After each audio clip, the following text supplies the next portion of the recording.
That was nasty. Oh my god, that was so nasty. Oda! Oda! Oh my god. Chapter 1079 of One Piece is out, and wow. This chapter was crazy. I need to talk to someone about this. Oh my god.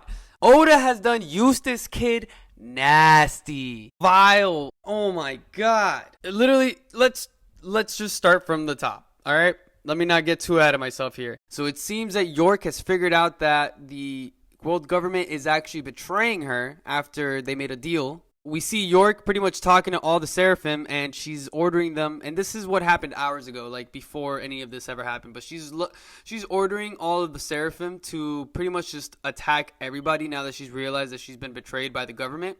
And she's telling them, kill everybody, but only spare the Stella, the hostages, which is like the CP agents that are stuck underground, and herself. And then all of the Seraphim in unison say understood, which is kind of a little surprise to me because I don't know why. I figured the Seraphim were actually like mutes, but they speak. And she's telling S-Snake, turn me into stone and then free me when no one's looking. But then she also says something crazy. One more thing. There's an area of the lab that I don't want you to damage. It's ...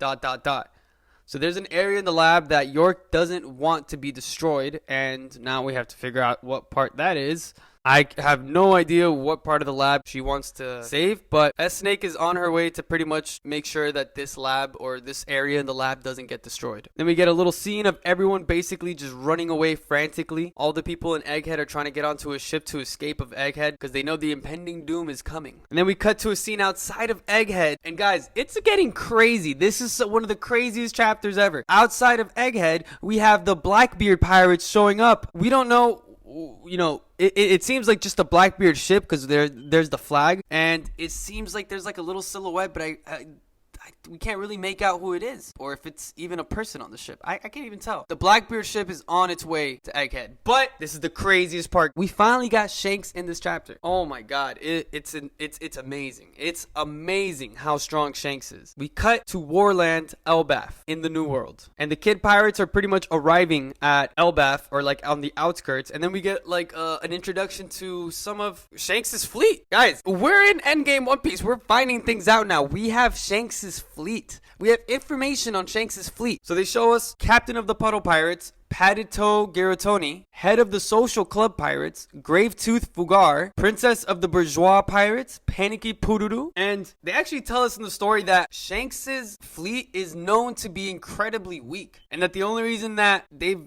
actually been able to survive for this long in the New World is because Shanks takes them under their wing. So he's kind of like their savior in a way, which is why everybody loves Shanks everywhere he goes. Even right now, as he's in Elbaf, people love him. He's just there and they're like, please don't go, you just got here, where are you going?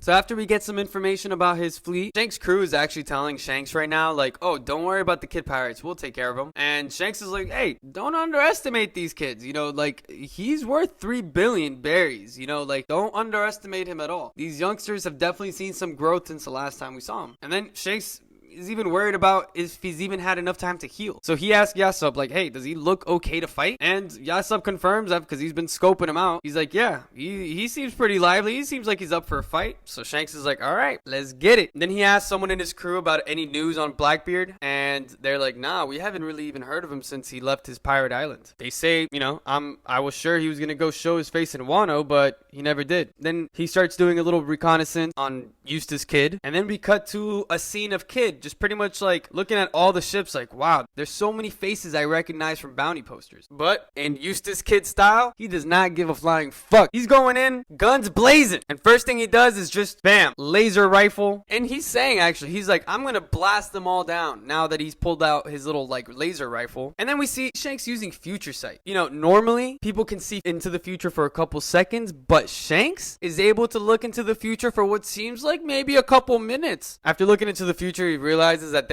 that Kid is about to use a lot of force and cause a lot of damage. In Shanks' like future vision, we see Kid takes out his entire fleet like nothing because Shanks has a weak fleet. And then like as he's realizing this, he gets to see that some of the ships are being pulled in by Kid's electromagnetic waves. We see a really cool panel of Shanks' face just like, ooh, it's time to get serious. He jumps up into battle and he jumps straight towards the Kid Pirates. And then he uses Divine Departure. Straight up. First move, he's not playing around. He comes out and busts out a Divine Departure. He wiped out the Kid Pirates with one hit. Wipes out Kid, wipes out Killer. His whole crew is just standing around him like, yo, Kid, are you okay? You guys are not moving. They start, scrambling around and just start begging for mercy. They start begging for the Shanks Pirates to not kill their pirate. They even give them all of their load poneglyphs right away. And then we see on the side, Dory and Bragi. Hey, little people, if you're gonna point a cannon at someone's home, you'd better be ready for when they fire back. They use a move called Hakoku Sovereignty. It's the one we've seen before, and they just destroy, annihilate completely a hole right through Eustace Kid's freaking ship. And then the narrator comes on, and this is where shit gets real. On this day in the New World by Elbaf, the Kid Pirate crew led by Eustace Captain Kidd, a man worth 3 billion, was completely eradicated. And we see the Kid Pirates falling down into the ocean, down to the bottom. Guys, I think Kid is dead. I think Shanks just killed Kid. And the fact that Oda's done this is literally just him saying, guys, we're not playing this little pirate game no more. Things are getting serious. Put your big boy pants on. I'm killing people off in the story now. Important people. Things are getting serious. Shanks just one-shotted a 3 billion berry pirate. His entire crew. One shot. Oh my god. This is crazy. This is crazy. This is crazy. We're on a break next week. Now Kid's dead. Honestly, things aren't looking too good for Law at this point. Worst thing that could happen is just Blackbeard shows up at Egghead and just says, room. I really hope some shit like that doesn't happen. That would fucking suck. We all don't want to see Law's dead, but things aren't looking good for him. When you go up against an Emperor of the Seas, you gonna get caught. Woo! Don't know what kind of review this was. This was just me wanting to speak into a microphone about this, guys. But hey, I'm going to be probably doing more videos about this in the future. So please like and subscribe and stick around for some more in the future. Love ya.